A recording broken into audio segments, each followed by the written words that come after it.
Welcome to the Concept 101 podcast. My name is Daniel. Stefan. And Jules. We are three concept artists currently working in the film and games industry, as well as the organisers of the Concept 101 annual event in London. In today's episode, we'll be talking about socialising as a concept artist. Before we start, we also have to thank the current sponsors of the Concept 101 2023 event.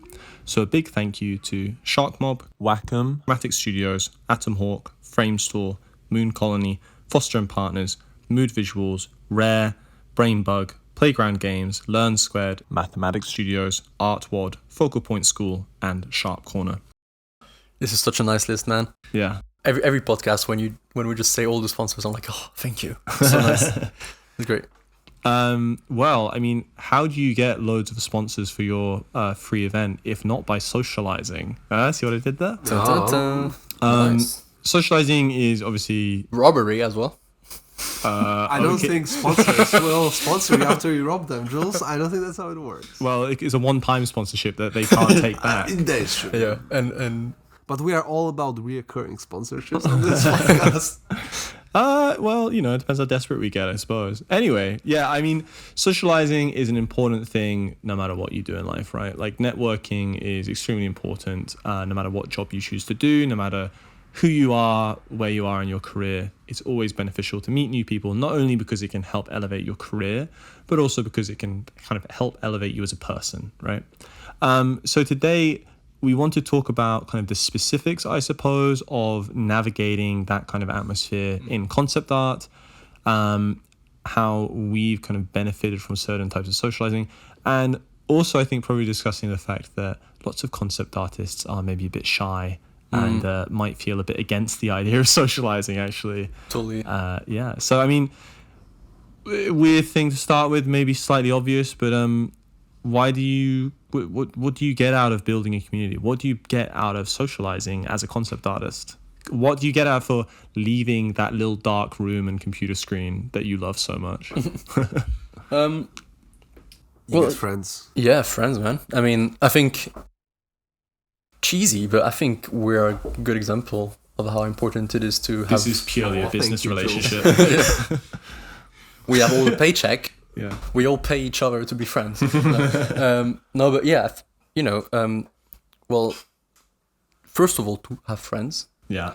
Then to feel like you're in a community. It's always nice to have like-minded people around, especially with such a niche job. You might feel a bit misunderstood in a way, or like a bit alone in your own weird arty thing. Yeah. So it's nice to just find someone who's similar to you and you can discuss about some amount of things and get feedback and all that. Yeah, I think as a concept artist, like you said, it's very niche, and sometimes you kind of just get stuck in a bubble. Like where I grew up in Oxford, it's a lovely place, and I have so many wonderful friends from Oxford. But at the same time, I didn't know anybody in the whole city who was interested in concept art. And, credit to my friends at the time who tried their best to understand what it was that I wanted to do. But a lot of the time it would be like the repeat conversation of like, I'd be like, oh, I saw this like video about concept art, try to explain it to them, and I'd be really excited. And then they go, so it's drawing? And I'd be like, yeah, sure, whatever, yeah. Also, like anything you touch or anything you do is going to be impressive to people who don't have much concept art or like artistic experience or interest. Yeah. So I guess some of what we're saying is not like, I don't think today we're talking about like making friends, because hopefully you have friends out in the real world and, you do stuff that makes you happy with them and blah, blah, blah. But kind of the different experience of having people who are interested in the same niche as you, right? Because it is really great finally meeting other people. I remember the first time I went to an event and actually getting to talk to people about concept art and not having to explain everything that I said. It's so nice. Yeah, when somebody understands all of the random lingo that you're spitting out and they're like, oh yeah, subsurface scattering, I get you, bro. And you're like, wow. Values, wow, what is that? Yeah, so it can be a really lovely thing, and it can be a really great way to, when you have that combined interest, to build a really strong friendship out of that. Mm-hmm. Yeah, and I think nowadays, we said like you need to get out and try to find friends, and that's the easiest way to do it if you go to conferences and stuff like that. or events or live drawings. I don't know. You could find people like that do concept art there. And maybe you live somewhere where there is, like maybe in Oxford, I don't know, maybe there was no concept artists around there. I'm sure there are, but you can also just go online and find communities that way. And there's plenty of opportunities nowadays through Discord to do that. Yeah, I mean, you might feel like you're the only one interested in this in your area, kind of thing. But there's always other people. It's just that everyone is kind of is in its own corner, and you just have to. They're hard to find depending where you are. I mean, I think where I'm coming from Switzerland, just very little amount of people that when I was in this situation were interested into concept art, but it was a few, and I wish I had spent more time with them because it could have been quite interesting for me to also develop a bit faster. It's so interesting to see, like, also when I was starting, I don't ever remember like knowing one single Slovakian like concept artist. But I can see some now, like, popping up. A lot of them around my age somehow as well. Except there's, like, one guy who's from Sixth Form of Vodka. I know he used to work there, like, ages ago, and he's probably, like, one of the veterans. But, yeah, my actually first introduction into concept art community was when I went to do the Google Hangouts that used to be organized by Darek and all the other, well, Wojtek and Jonas. If anyone remembers, what was it called? Level Up? Level Up, yeah. Yeah. Do you want to say more about that? Oh, I could just say that's where I first time went and saw people who are really good at concept art. And I got like a lot of great feedback. And this is the first time I was introduced to someone who's like really good and willing to teach me. And I saw people doing amazing paintings and I couldn't believe it to talking to them, you know. And it was cool to just see like how open these people were in teaching and explaining things. It was really, really eye-opening, like how nice this community is. Yeah. So, I mean, obviously there's lots of wonderful things about making friends. I think some of the stuff that we can talk about are more of like the, maybe this sounds almost a little bit cynical, but the business implications of making friends within the concept art community and stuff. One reality of working in any job is that networking and recommendations and stuff like that will inherently get you very, very far, because a lot of the time what a company is looking for in a new employee is somebody who's just nice to be around, who can obviously do the job, but also add something to the studio environment in a very positive and kind of like meaningful and nice manner. So the more of a reputation almost that you have for being like a decent human being, and you know, they know that you're not going to flip out at them and you're not going to tell like some horribly off-color joke and blah, blah, blah. You know, it really can actually help your professional, what am I looking for? Horizons, your professional horizons. It can help broaden opportunities. It's just going to open much more doors. Yeah. And like, speaking from experience, if someone can vouch for you or you can vouch for someone, it's just day and night.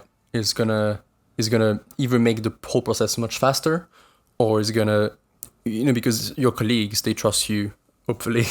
And so if you can vouch for someone, then it's also a proof of quality, or like a gauge. Is it called? Gauge? A gauge. Yeah. Couch. It's a gauge of quality. And also, same, if a good friend of mine, or I don't know, someone I have in the past, and I want to join the company and they just vouch for me, then it's great as well. And it's totally something which is, it's a very business side of it, but it's very worth it if you forget about all the other fun friendship stuff. Yeah. Well, I mean, yeah, it is inherently part of it, like we said.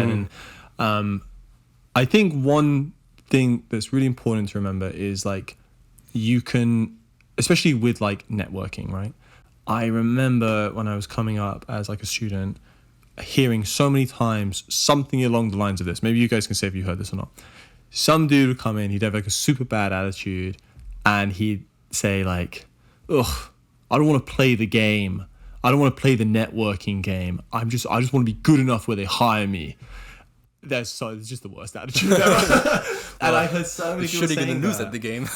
Yeah. I heard so many people saying stuff like that because in their opinion, it's almost like the thing we were talking about in the last episode about referencing, right? Where like people are like, oh, I'm worse if I reference. And they're like, I'm worse at my job if somebody recommends me or if people like me. Yeah. It's like, they almost have this opinion of like, if I'm hated but they still hire me, I'm the best. And it's like, or like, how did you get that job? Did someone reference you? Like, no, everyone hates my guts. Yeah, it's sometimes people see like if you get a job and you were referenced, they're like Yeah. it's cheating. But it's like no, that's why you got hired. It's because there's so many. I mean, that's why the person got hired. Yeah. There's so many good artists out there, Yeah. which are hireable, but one of them is just gonna save 5 interviews with the studio or like a few interviews with the studio where to figure out is he a psychopath or is he gonna be hard to dealing with clients and stuff like that. Yeah, because at the end of the day, especially when you're joining like a studio environment, there is nothing worse than someone joining who I guess like doesn't fit the vibe, I suppose, of the office. Like if everybody has like a very light and like chill attitude and somebody comes in and they're like, I'm fucking bad. I'm a bad boy. And it's like, well, okay, what the fuck? Like, you know, suddenly they kind of like, somebody can throw the whole atmosphere out. And I feel very lucky insofar as like every place I've worked and everyone I've worked with, they always have been wonderful, very kind, relaxed people. And I just can't imagine the kind of pain of working with somebody who doesn't feel the same way. I mean, it's just not, it's not great. And like you were saying, you're not skipping a step. You're not cheating by getting a job through networking. You're just being someone that people want to work with. you're just being clever. Yeah. Like- yeah, kind of, yeah. Yeah. But also just being like a decent human being who people want to interact with. Yeah. Because if you're not, and you're a pain in the ass, it doesn't matter how good you are at art. You cause a million more problems and you waste so much more time than you would if you were just chill and fun to hang out with. I would say also if you are like, it helps even if you are like, oh, I'm gonna get so good that they have to hire me. It's good to try to find. I mean, first you should really consider changing your attitude, but but if you, let's say You you little are, shitter. if you really have this attitude, then maybe try to find people that have similar attitude. So when you do actually end up working with someone, you don't end up insulting the whole studio and then never hired again. Like, kind of like, if you are a hardcore person, try to find other hardcore people to work with, so maybe they will understand you and you have a chance of staying in this job and not getting It fired. sounds like you're instantly. saying like go hang out with people that suck as much as you.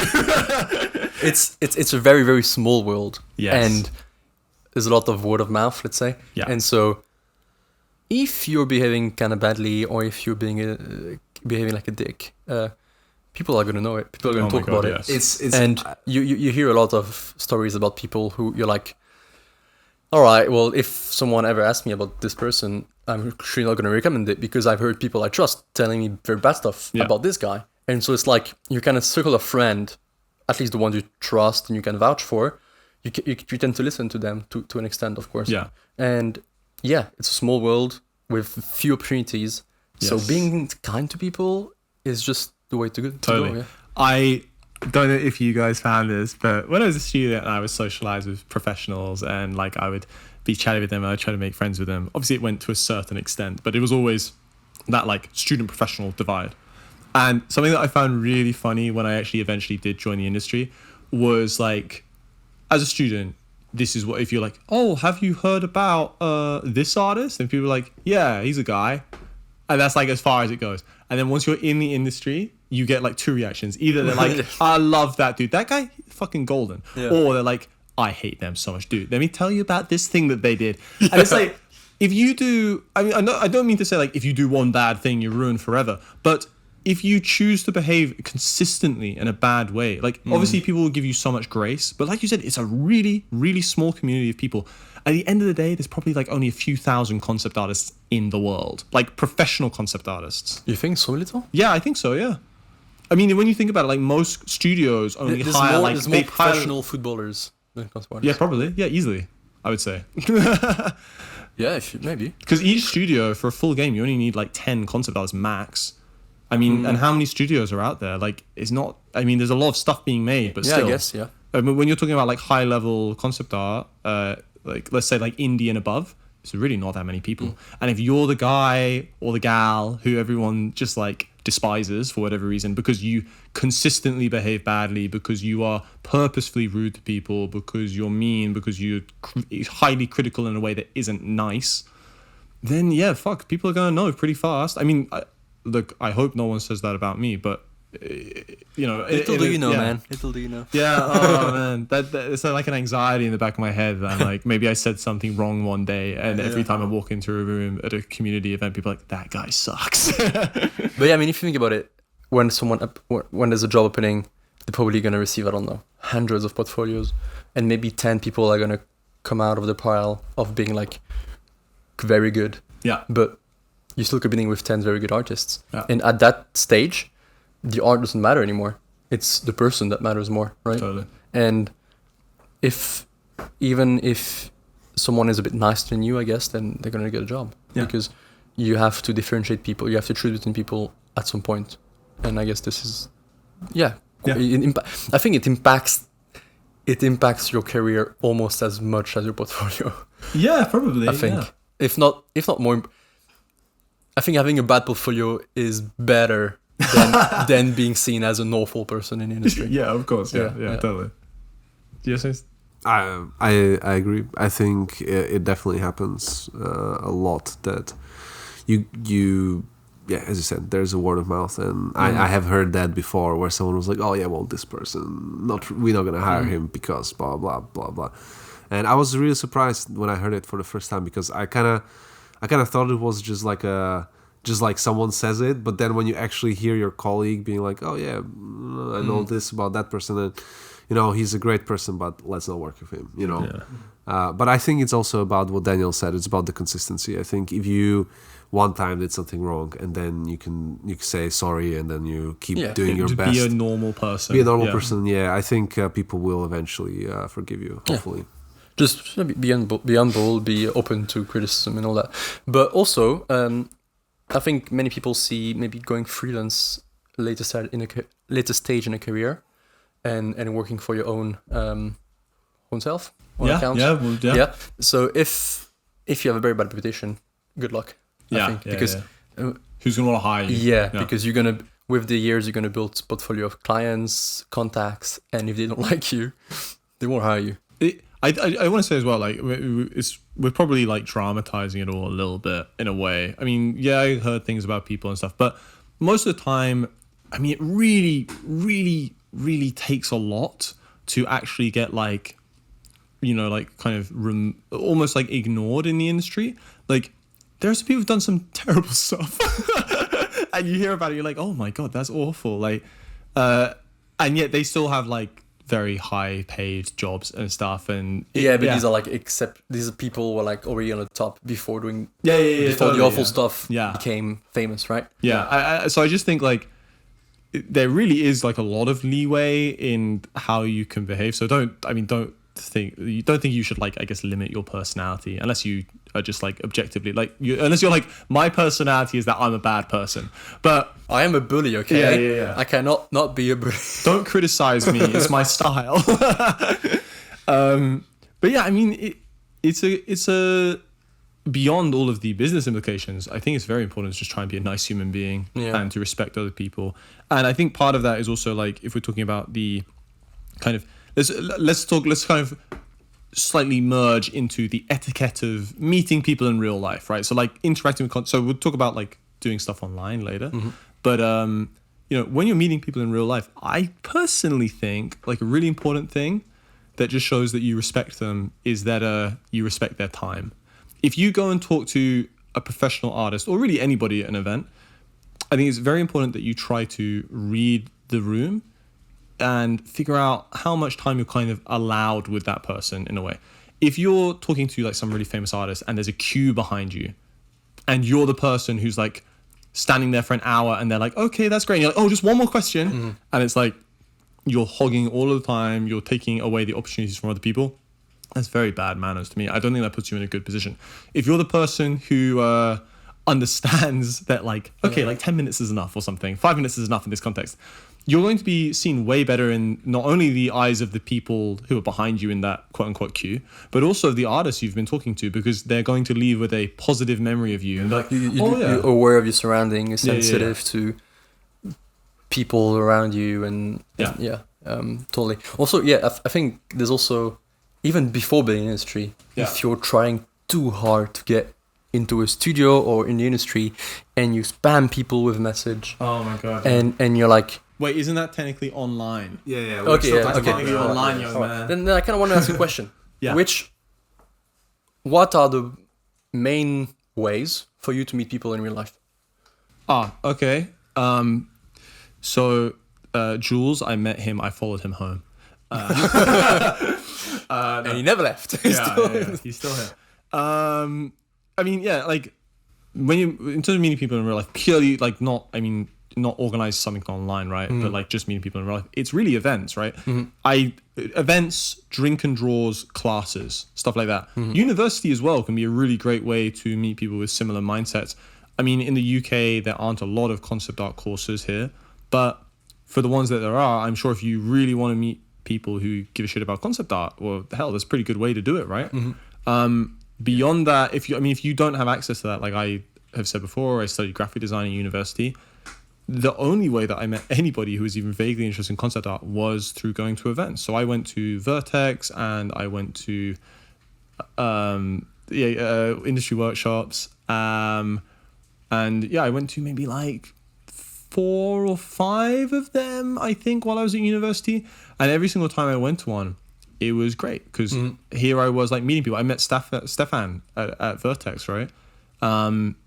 And you were just chatting to like a dude. You were chatting to Tom, I think, and I knew Tom, and so I came and sat down with you, and then we were talking, and that's how we got to know each other, right? Yeah, that's true. Nothing that complicated. Yeah. And have your sketchbooks around. If you're like shy, just be like, go, you like show the sketchbook to another person, and then they go, oh, it's cool, and then they show you your sketchbook, and you go, and ooh, and then you, I don't know, and then you, I mean, hopefully if you are super shy, maybe it's good to still practice a little bit, just talking with other people, but you could also basically just subscribe to them. You know, just be like show the what is it called, the sketchbook, and then just be like, oh, follow them on Instagram, and that could be it. That could be the end of the interaction. Hopefully, you can just sustain the conversation. Maybe try to chat with them. Maybe do a little bit of drawing, and that could be an easy way as well. I think what you're saying is good because it's good sometimes to have a prop almost to alleviate some of the social pressure. Like you're saying, having a sketchbook to show people, having your portfolio there. If you want to meet and talk to people at an event that you go to, well, a lot of people there, a lot of students are going to be there to look for jobs. And so it's the easiest social opening ever is to say, oh, could I have your opinions on my portfolio? Yeah. Done. There you go. Socializing. Great. Or you don't even have to talk. You just go to someone like, you just look at the portfolio and then you speak. I mean, of course, not in a weird way. Oh, no, I would say the better way to do what you just said. Yeah. Sorry to tell you how to socialize, but I mean, I've been thinking for years that you need some advice. But is like if you see somebody with their portfolio and you want to go and talk to them, rather than standing behind them and staring over their shoulder after you speak, is to go walk over and go, oh, I saw your work. Do you mind if I have a look? It looks amazing. Give them a compliment. Be nice about it, and express genuine interest. I think that is a really important thing when you're meeting people in person, is to express genuine interest. Yeah. You don't want to, the dudes who we were talking about earlier who are like, I don't want to play the game. If you think about it like playing a game, then you're not doing it right. Like, that's not the point of socializing. That's not the point of building a community. And that's not how you join a community. To be part of a community means to have real, valid, like kind of inquisitiveness and interest in what other people are doing and how to improve and all this other stuff. So you can't like game it. You can't gamify this stuff. You have to be real about it. Yeah.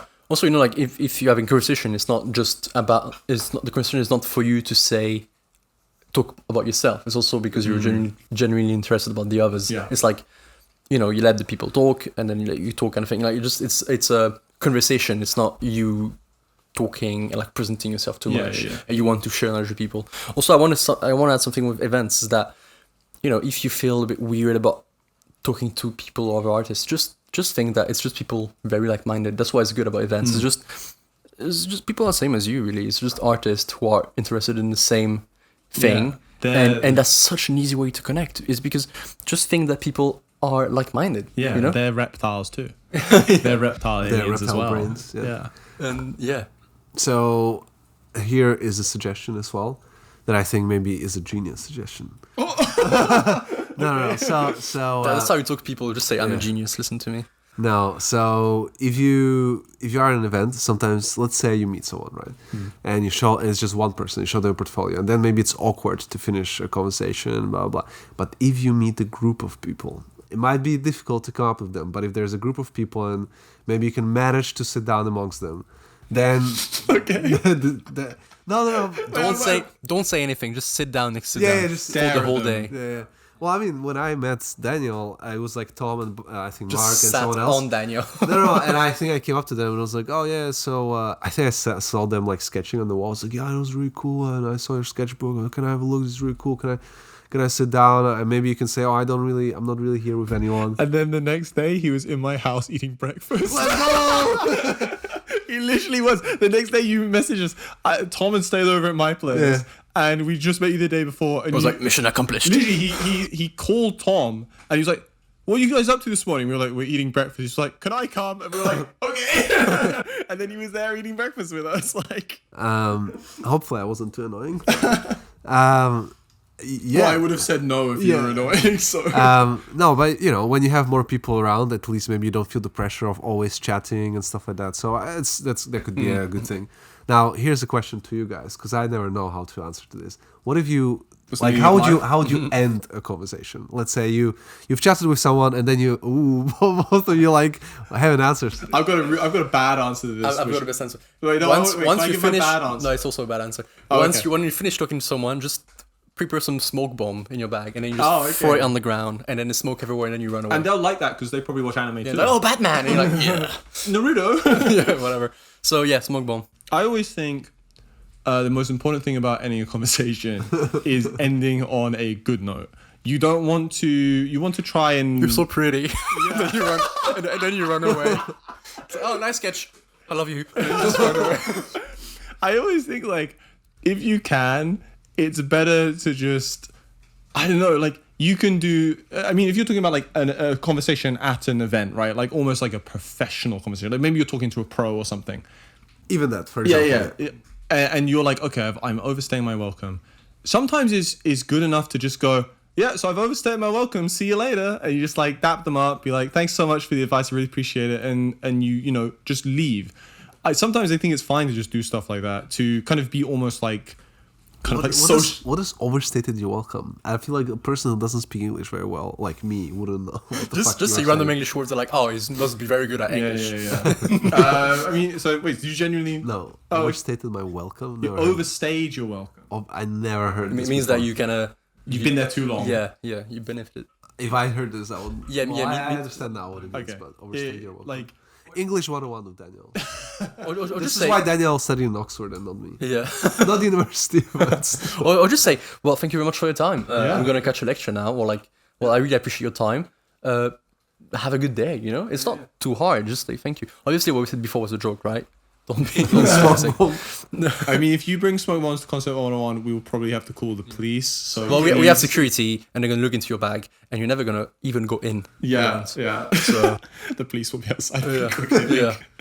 But yeah, I mean, I think honestly, it's kind of like you said. It shouldn't really be difficult to end a conversation, right? Because if you're timing it at the right time, especially with a professional, usually professionals, if you're a student, let's be real, there's only so much they want to talk to you. Usually, especially if there are events, they're there to like talk to their peers and their friends and do some catching up and stuff. So I think it's more about just being respectful and just being like, thank you so much and I appreciate it and blah, blah, blah. And I mean, look, if you want to end a conversation with anybody else, just be like, I'm going to go now and just laugh and make them laugh. And that's fine. It's always good if you can end, just be like funny, I guess, on the way out. Because that will be their lasting impression of you. Or you can be just like horribly awkward like me, and that can be their lasting impression of you. Or you know what? You have some business cards. Okay, is this another serious yes, suggestion? Ooh, yes, interesting. a business card, and on it says, "I'm too shy to say bye," and you just give that to them, and then you just walk silently. Someone's going to do that at the event should now. should you I mean, have? that'd be quite funny actually. People will remind. It's like, I'm too shy to say bye. Here's my portfolio. I think most people have a problem with saying hi, not bye. Yeah, that's what I was thinking. It's like harder to me. It's harder to if you see a group of people talking. It's a bit. To me, that's the awkward part. Is going to I totally agree. just be like, hey, I'm going to talk to you right now. And it's just like a group of people that are like, okay. Yeah. I think something is that like you said, actually, I do agree with you. I think the harder thing is saying hello to a group of people, or to anybody really. My opinion on it, just do it. I mean, the worst thing that happens is they're like, well, that was awkward, and you walk off, right? And you can just like move on with your life. But if you, like I said, like Stefan made the awkward choice of coming over and talking to a bunch of people that he didn't know, and now we live together. Yeah, I mean, we do, right? It's crazy. So Don't let Stefan ever talk to you. he's gonna live with you in 2 years. Yeah. But I mean, yeah, it's pretty crazy, right? Like Stefan and a lot of our friends made the awkward choice. That's how you make friends. Yeah, right? exactly. Yeah. You have to put yourself out there. You have to say hello, and that's how it happens. And if you don't, then you're probably going to struggle. Yeah. Also, again, we said that before, but people go to events to socialize. Yeah. They have similar mindset of you than you. I mean, they want to socialize as well, right? And maybe they are thinking awkward about going to talk to people. Yeah. So maybe you're in the same position. So it's just, I mean, you know, worst case, they're going to behave a bit mean to you, and then that's it, drop it. I mean, it's not, you know. Can I say one exception to the kind of like, just fuck it, just shoot your shot kind of rule thing? Yeah. Right? I do feel like it's when you're a student, even now I kind of feel like this personally, I will see like a group of professionals who all know each other. They've known each other for like 15 years. They're all like hanging out, having a beer, and we're all at an event together. And like, there have been times where, you know, like if you see that group of people, say hello, but don't try to stay there, because if you can look at a group of people and be like, that's a tight knit group of human beings, right? And maybe it'd be nice to say hello, and maybe the next time you see them at an event, they'll come and say hello to you, and you know, you can build a rapport with them.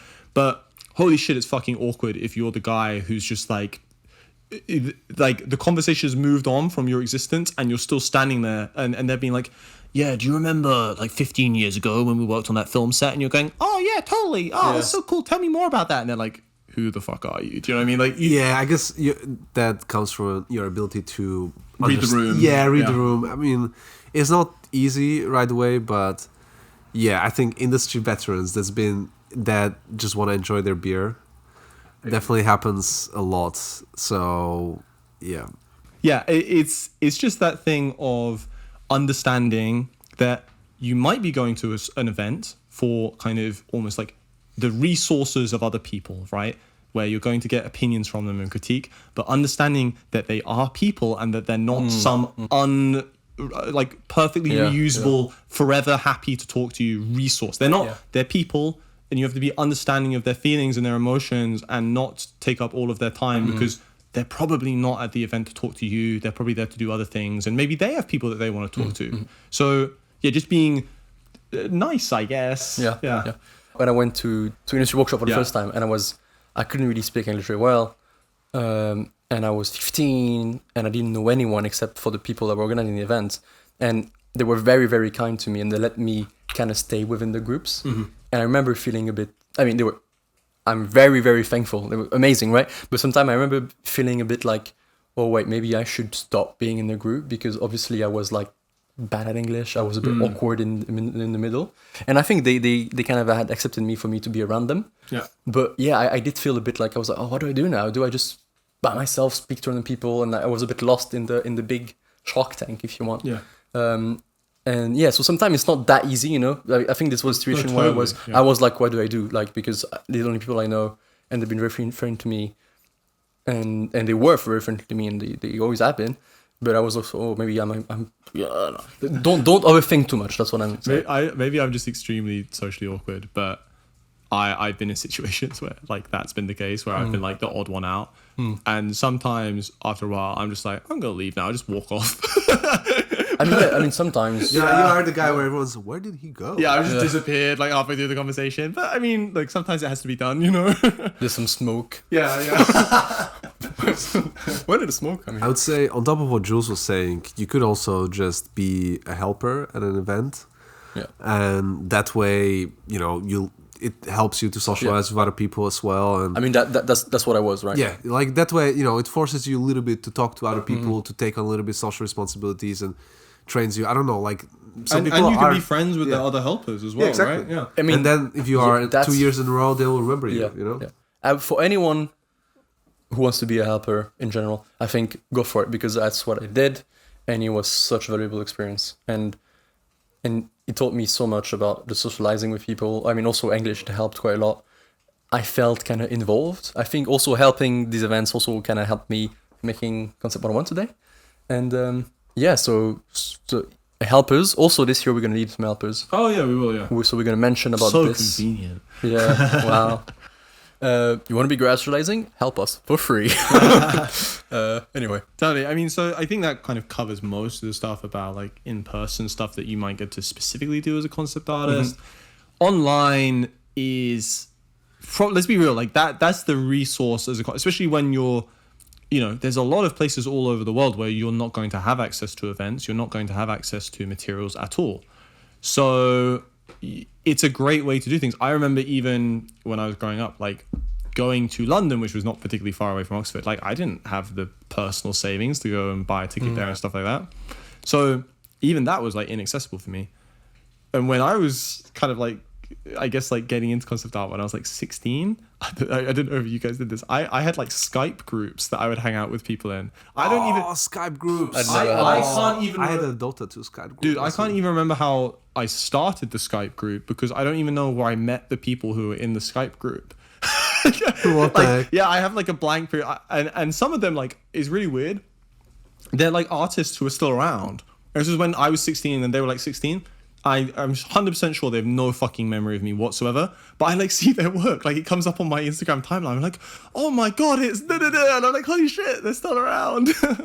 Yeah, I think that's a good segue to online stuff. Yeah. And funny enough, I got introduced to the online stuff. I already segued to online stuff, didn't I? Did I say all that? right. Yeah. Okay. Well, Don't online stuff. don't re-segue my segue. Maybe you want to segue, Stefan? I will segue the segue of the segue to what? What are you segue to? to online. But yeah, and This is such a dumb and joke. I think the first really online community I entered was with you guys. And before that, Really? it was What? Before that, yeah, no joke. Before that, it was just meeting people at the event. And if I remember well, I might be wrong, but Kay, who was also a helper with me at Concept 101, Oh, really? at Industry Workshops, yeah. I think she had invited me to a Discord group, and I think I just forgot about it, and I never went to the Discord group. And that was like 3 or 4 years before I met you guys. And thinking about it, might have been a huge mistake not to get into there. Yeah, you could have never met think I us, just- which would have that would have massively benefited you. Yeah. Oh yeah. Yeah. I wish I never You met would be living a much better life without us. No, in but your I mean, I life. probably would have met you earlier. That's what I mean. You know. Oh, maybe, yeah. And I think it was Kay. I'm not sure. But yeah, I mean, and it's just nice to meet people and online, especially, is just the events, but the whole year. Yeah, I think one thing about like online stuff is can I just ramble for like a few minutes if you guys don't mind? Yes, So, Daniel. okay, thank you. I'll see. I have also a lot to say. One thing is like for many years I've always been like trying to build like communities. The kind of the event and doing this with you guys was like a natural kind of evolution of that. But ever since I was like 15 or 16, I was always like putting together, like I said, like Skype groups, and then that evolved into Discord groups, and then this and that, and blah blah blah. So with the Discord stuff, you know, we have a server with like our friends and things, and it's really interesting how some people kind of engage with that. So my personal thought on it is it's great to join somebody else's group, but you're always joining another group, right? Which can kind of be a bit meh sometimes. So if you're being like, let me join, and somebody adds you to whatever group that you wanted to join, it's probably not going to be great vibes because you kind of like pushed your way in almost. Yeah. And if you really are passionate about building a community for whatever your niche or interest is, my recommendation is to build it yourself. Like, and that is the best thing. Like the way that I started the Discord server where the three of us like hang out with some of our other friends is when I was like, I remember. do you? I was, Well, yeah. I had a bunch of friends from like different places. So I had some friends from like Staffordshire University, like Stefan, and I had friends from Teesside, like Callum and Sam and Ollie. And then I had friends who I'd met at the event. And I was talking to all of these people separately. So like some of them were on Discord, some of them were on Instagram, some of them were on ArtStation. And as I was like I'd book in like times every week to be like, I'm going to go chat on Discord with Stefan this week or whatever. And I'd be talking to you and I'd be like, oh, and then Sam said this funny thing to me. And you'd be like, who's Sam? And you'd be like, oh yeah, shit.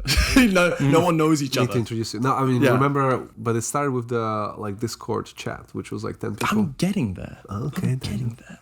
So what happened is it started with a Discord chat with 10 people. Yeah. So what happened was I was talking to everybody. What a nice segue, man. Oh yeah, thank you. I was talking to everybody and I realized that no one knew each other. And obviously, like, the reason I've been talking to so many people is because I wanted to build a community of like-minded people and friends and blah, blah, blah, blah. And so what I did was I took like the 10 people I spoke to the most and I made like just a Discord chat. It wasn't even a server. Oh. Yeah. So you got such a... Before my days. Yeah. OG. Yeah, so it was just a chat. And then suddenly, somebody was like, oh, do you remember you met da-da-da? And I was like, oh yeah, totally. And they were like, they want to join. But there was a limit on the size of the chat. You can only have 10 people in a Discord chat. So then I created the server. And then suddenly I was like, oh, well, now I can invite as many people as I want. So then I was inviting like, XYZ person I met at the event. And then the next time I went to an event as a student, I invited this person. And like that server has still kind of maintained itself to this day. And it's lots of our friends who we've met and stuff. We hang out with them there. It's a great resource for critique and stuff. But it's nice because it kind of naturally evolved. Mm-hmm. It's a group of people who I like to think are all friends with each other and get along very well. And if you want that, the best way to do it is to just go after it. Mm-hmm. Make that shit yourself and start building your own community of people and friends that you really care about and are interested in. Just a quick question about it, Daniel. How do you maintain a server that still is active? Because we do know about certain servers that get really big, really out of control, or people are not active and they maybe die out. I don't know. By the way, I wasn't pointing at any servers because I'm literally only in one server. So I feel like you're really like pointing the finger at me right now. Yeah, well, no. You had the flash of PTSD. We're not going to mention that. But I mean, the way that I keep my server active is that number one, I add new people in on a regular basis who are like either friends of friends or who I meet and who I feel would be a good fit and blah blah blah. Not that if you meet me and you're not added, I don't think you're a cool person or whatever, but it's he's got a death note. Yeah. And also like it's such a mean question, but I can answer it for you. I can answer it. Thank you. You can You're like his PR. No, he's trying to out me right now. I'll take the bullet for you. Yeah. Pretty much what happens is the way that so one of the things that I think has helped keep it active is if people are inactive on the server for more than like a year is I kick them, which means that there aren't loads of like essentially dead accounts in the server, which can help because it means that when you see like the amount of people that are there, they're all online and regular posters, and it doesn't mean that you see like 300 people in there. Like if I'd never kicked anybody, I can't imagine how many people would be in the server now. But it's a nice controlled amount of people who are all active and enjoy talking to each other. And of course, like I'm not an asshole. Like if any of those people ever wanted to rejoin, they're totally allowed. I mean, to, that even happened. You had people who were kicked out and then came back. Yeah, exactly. Yeah. So it's also it's nice to reach out to people online. It's nice to either create Discord or join a Discord.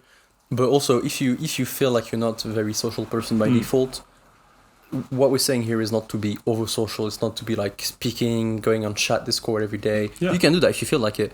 But I guess the most important is just to be like, if someone asks for feedback on a PC post, just feel like, oh yeah, that's nice, or just like something, or post your own work. It doesn't need. We're not saying to be over social or always be on a Discord, right? Because for example, me, I know that I'm not too much into that, but I like being part of the community in a small way and interacting with a limited amount of things. So if you're a bit scared of that kind of interaction, there's a gradient to it, right? You don't need to be over social. A lot of people are introverts, right? Yeah. And I think it's very normal and okay for that to be the case. So you don't have to be an extrovert to get anywhere in this industry. Like going back to what we said, it's just about being nice and being genuine. And it's fine if you only want to interact with people once a week or once a month, as long as you make some form of effort. I think people understand that it's like when I look at Jules, if Jules didn't respond to one of my text messages for a month, I'd be like, what did I do wrong to this guy? Like, why does he hate me? But then there's other people I know who I just know how they are. Like, they just don't respond that much and they're not online that much. So if I send them a message, I'm not going to be like salty about it. You know, that they respond a month later. That's chill. Also, it depends how much you know them. Of course. And in the context, of course. But yeah, so, and I guess Instagram, I guess Discord, if you can have a Discord thing, that's the perfect environment to me. Just because because you can speak with people, you can send message, you can send image, you can interact with emojis and that kind of stuff on image, you know. No, but you can get like you can also interact with people. Well. Yeah, so it's just it has all of it in a very convenient way. Yeah, but you still you can have an Instagram, chat with people on Instagram, which I tend to do more on Instagram than Discord personally. So just it's never wrong, of course, to an extent, reaching out to someone. And just talking to them, like, of course, don't spam people, but just be like, hey, I like what you're doing, or like just ask your questions in chat for like maybe 1 or 2 days, and then you don't have to. I think it's always good to find like a good reason to reach out to somebody. Like, hey, could you give me some critique on this piece of work? Hey, what do you think of this? Oh, hey, what technique was that? Blah blah blah on Instagram, because it is like a kind of decontextualized way of contacting someone, right?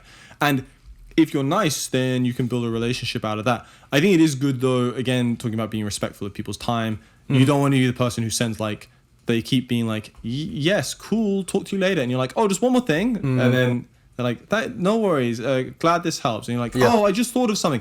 Oh, my God, very bad. Don't do that. I used to be that person. Yeah. Don't be scared. Really? Don't be scared of letting a discussion die. Yeah. Like if you finish the subject you're talking about, that's fine. It's not dying. It's just ending. Yeah. No, but don't be like, oh, what music to listen to for no reason. Like, it's fine. If the discussion is finished, it's finished. Let conversations and you can always react to a story or whatever, and just restart the conversation. Let conversations flow in a natural way and find good reasons to talk to people rather than just like spamming them all day and I know I've heard so many examples of like some people like very, very high up in the industry who get just insane levels of spam from people who like when you get to a certain level in the industry, like way above where we are, right? You get people who feel like they're entitled to your time, I think. Yeah. And they're like, oh, well, this guy's so big, so they should respond to me and blah, blah, blah. And it's like, so, I mean, some of those people who are at that stage in the industry, some of the messages that they've shown me are like unhinged. We just get the most bizarre stuff. How can someone be like, you have more fame, so now you have to answer it? No, surely the person should be thinking like, oh, he has even more on his plate. No. I think when someone sees you as a public figure, like you're not a human anymore. You kind of lose the individual thing. So it's more like you are famous in a way. So you need to, So I guess that's the reason. But if I could give a piece of advice to myself from the past, let's say, I would kind of I would push myself to message more people. I think. Yeah, me too as well. That kind of goes against what we said. I mean, not really. But I would just be like, try to. Like, even though, I mean, I guess I didn't message people because I didn't want to message them, right? Yeah. Like, if I want to message someone, I'm going to message them. But I would have forced myself to maybe go a bit more out of the way and reach out to someone which I thought was not accessible. Or just be like, hey, I like that. Or, share stories. Or, I mean, share some artwork or someone, or just react to a story, that kind of stuff. It can be a nice way to be like, hey, I see your work and I like it. Yeah. And yeah, I mean, just to give a kind of narrative example of this which happened in my life. Like, when I was like 16, I spent so much time watching Ahmed Eldori's YouTube videos, and they were just like super foundational to me. I learned so much stuff. I was like, I want to be just like Med one day. Like when I was younger, I still want to be like Med. What a guy! But yeah, I mean, I probably sent him messages when I was younger and was hoping he would essentially respond, and I don't think I ever got a response because he's an insanely busy guy. And I remember kind of being salty about it when I was younger and being like, oh, how dare he? It's like, he probably gets like 100 messages a day, if not more. And I think the thing that I realized that one of like turning points for me in terms of like when I was like thinking about like building communities and making friends and stuff was that when I think I was like 20 or 21, I joined his Discord server, which was fine. I didn't talk a whole lot in there, but I was on his Patreon, so I kind of joined that. And then there came an opportunity where he was coming to London for Vertex. And so as part of that, like I reached out to him and I was like, oh, if you want to do like a private event, like I can help you find a place. I live in London, da da da da. And from that, I managed to actually like find I suppose a good reason to actually interact with him in a way. It wasn't just like awkward Discord chat where I was like, oh, how do I paint this? It was like suddenly I was like helping him with something and there was something I could do and da da da. And it was actually very surreal when I did finally meet Med in person, because he was this guy that I looked up to for so many years, and I was helping him organize something, and there like 50 people turned up, and it was very weird. And it was also, like I said before, like before I kind of met him, I felt very entitled to his time because, like you said, he's like a public figure. And then when I met him, I was like, oh, he's just a dude. Like, he's a very nice, kind dude, and that's kind of. Yeah, it is important, I think, to really understand that. And it's almost difficult to understand it until you meet somebody at that level who you look up to like that. And you actually get to interact with them. You're like, oh, they're a person just like me. I don't know. There is a real weird internet disconnect, right? Yeah. Especially with those big names. Yeah. Like, they're so massive. But yeah, just be respectful to people and don't be shy to reach out to people, but also don't worry if they don't answer, I guess. Yeah, totally. Like, it's fine. Yeah, I don't know. Oh, I thought you wanted to say something. No, you want to say something too. You're just looking at us now. I had I messaged some people that are, I guess, really famous. I remember messaging David Poza, and then they were getting back to me. But that's really, I don't really know. I was just saying thank you for the tutorial that he did. Yeah. And I mean, I think we all messaged a lot of people that never answered to us. Yeah. I think I messaged so many people being like, how do I become a real artist? I never got a response. And I was like, those bastards! do you feel How like, you're not helping the I young? feel like the higher your following is, the more people will respond to you. Huh? The higher your following on Instagram is, the more people will respond to you. I mean, probably, in a way, right? I think it's more to do with your... Seven said the more people who follow you on Instagram, the more likely other people are to respond to you. I guess they have to follow you for your art. Obviously. Yeah. That's Oh, I thought you were talking about like if you have like 10k followers, then somebody with 20k will respond to you. Or something like that. I mean, I'm sure it helps. Yeah, probably. Yeah, I'm sure it helps. Yeah. I can't talk on that matter. I mean, None of us can. Yeah, the word spreads fast though. If you are like a student from like a famous school or something like that. Like we talk about the guys or girls from what's the name of the school New in Edge? France? Yeah, New Edge, right? Yeah, they're all great. Yeah. You always like, that person, right? And then, so I guess it's good to have a great portfolio as well. It definitely makes it easier to interact with people. Totally. True. Yeah, that is a weird thing, I guess, like specific to. Because people will go like, wow, that's an amazing portfolio. Yeah. It's very specific to concept art, right? Yeah. Like, probably people in banking aren't like, God damn, he's the best. He's the best. He's the smartest person on the Look planet. at the best student the banker I've ever shares seen. of that guy. I mean, maybe actually. Maybe, It's like, I look at don't this. know. I mean, yeah, they're probably like, oh yeah, that guy made 300k in 2 months. No, I'm thinking like as students. Oh yeah. But you made 10p in 2 months. yeah, I mean, if you have, on the one hand, it's kind of like plus and negative, right? If you have art that people really respect and like, then sure, people will probably kind of talk to you and suck up to you a little bit and this and that. On the other hand, if you're finding that people aren't talking to you because of your art, don't feel bad about it. I mean, it's just whatever. It's part of the journey, Like, I remember, times when I wasn't that happy with my art, and I'd meet somebody and I'd be like, oh, they're a student too. They'll respect me, and they'd look at my art and they'd just kind of be like, yeah, cool, and that'd be it. And I'd be like, oh, being really disappointed, because I Please thought, tell me how good I am. yeah, kind of, right? Yeah. But yeah, I mean, it's just part of the journey. I think also if people are coming up to you, in my opinion, you should always be as nice and kind, as respectful as you can.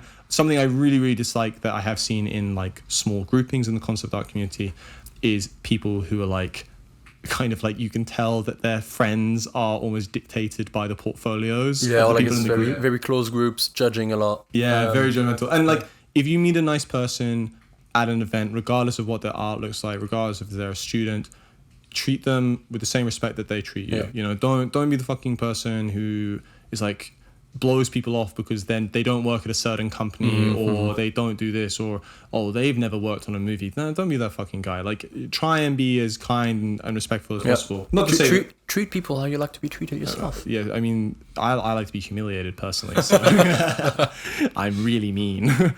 But yeah, I mean, it's like, even I've seen people who, when I was a student, have also come into the industry and been, like almost, I guess, like disappointed in their mindset with like how they said, like they're like 1 month into industry and suddenly like students aren't good enough for them anymore. They're like, peasants, I shall not talk to you. It's like, don't be like that, just be nice and respectful. And I guess that's the other side of this conversation, right? Is like, you can be the person in the quote unquote lower position who's trying to socialize up, or you can be the other person who's socializing with these people who are coming up to you. And in both cases, it's all about being nice and sweet, essentially. Totally.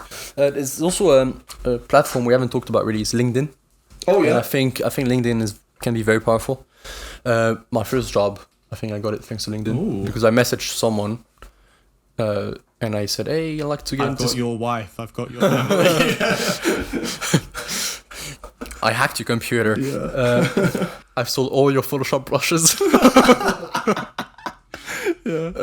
I'm as good as you now. I know the prompt you use for your AI. Anyway, and I said, hey, I'd like to apply to this company. I know you work there. Do you have any advice for me? And they answered, and I also said, here's my portfolio. Also, yeah, if you want to ask for portfolio advice, please send the link of your portfolio in the same message. Oh yeah. And like don't just say hi to someone, just say hi and then say what you want. Some people message me and it's just like, hi. You're like, hi. And I was like, hi. I didn't really want to. Yeah. I don't know, like just like a disembodied hi is yeah, scary. it's like just say, hey, I'm this. Can you do that? And then put your portfolio. Like make it easy for people to interact with you. Saying hi is like serial killer shit. Anyway, so I asked this guy, and then he just told me, oh yeah, good portfolio. You know what? I'm gonna show a portfolio to the AD. Yeah. And then I got an interview, and then I got hired. Sweet. And that was my first job. We've kind of come to the end, but I just wanted to mention as well, like, there are other good ways to socialize outside of Discord, right? Like, doing CGMA courses and online learning courses is an excellent way to meet new people. It's especially because they're definitely going to be into what you're into because you're on the same fucking course as them. Beyond doing courses, I mean, like, joining challenges and stuff like that. Like, Reese used to run the 24-hour keyframe challenge, and hopefully some people met each other doing that. Doing stuff like the Art Station challenge. Just, I think, being engaged with the community. The Atom Hawk challenge, I think. Yeah. Oh, that's coming up soon as well. Yeah, I think about doing it, maybe. It's a very good challenge. We'll see. Yeah. I probably won't. Yeah. I'm very busy. Well, do it, because I have tried it. I have done it 1 year. I did it 1 year as well. Yeah. I never did it. I never really placed well. Maybe you. I know Ed placed well. Like top I think I got an seven honorable mention 1 year, maybe. I might be lying though. Pretty good. Was it Hunter that did that one, the teddy? Is it teddy bear last year? Who was it? I don't know, but it's a very good piece of work. Well, yeah. Good job, that guy. Yeah. Good job, Hunter, as well. Great concept. So yeah, I mean, end of the day, what's the conclusion here? Be nice. Don't be a piece of shit. Yeah. Be open-minded. No matter how high or low you are in the industry, just be respectful. Yeah. Community is a strength. Yeah. Monkeys are strong together. Yeah. Ape strong together. That's what it is, no? I think. Oh, don't like meme correct me. Well, I mean, correct you. Jules, monkeys are strong together. Don't correct me like that. It's ape together strong. That's okay. You never know. One day you could be organizing a conference together. Yeah, true. Yeah. Is the way? Sorry, just go back to the monkey thing. That's from Planet of the Apes, right? Yeah, it just says ape together strong. I love that trilogy. So good. Great. I've got the artbook here. Yeah, I saw the free moves. That's one of the best trilogies ever. So good. So good. I've seen only the one. Guess we know what we're doing for your birthday. Hey, I don't mind. We're gonna strap you down and watch Planet of the Apes. I mean, yeah, I might watch it before then. Well, I mean, we'll watch it again. Yeah. So on that note, in conclusion to how socializing concept artists, watch Planet of the Apes. I mean, hopefully that's been useful. Stay strong. Stay strong. Yeah. Super strong. Yeah. So that'll be the end for today's episode. We really hope you enjoyed it, and we hope you found some of the rambling useful. If you want more, please feel free to subscribe and hit the notification bell. We release episodes every 2 weeks, and if you want more additional information about the podcast or the event, be sure to check out our Instagram page linked in the description below. Thanks again, and remember, monkeys strong together. Are. Have a good day. Bye-bye. Take care, guys.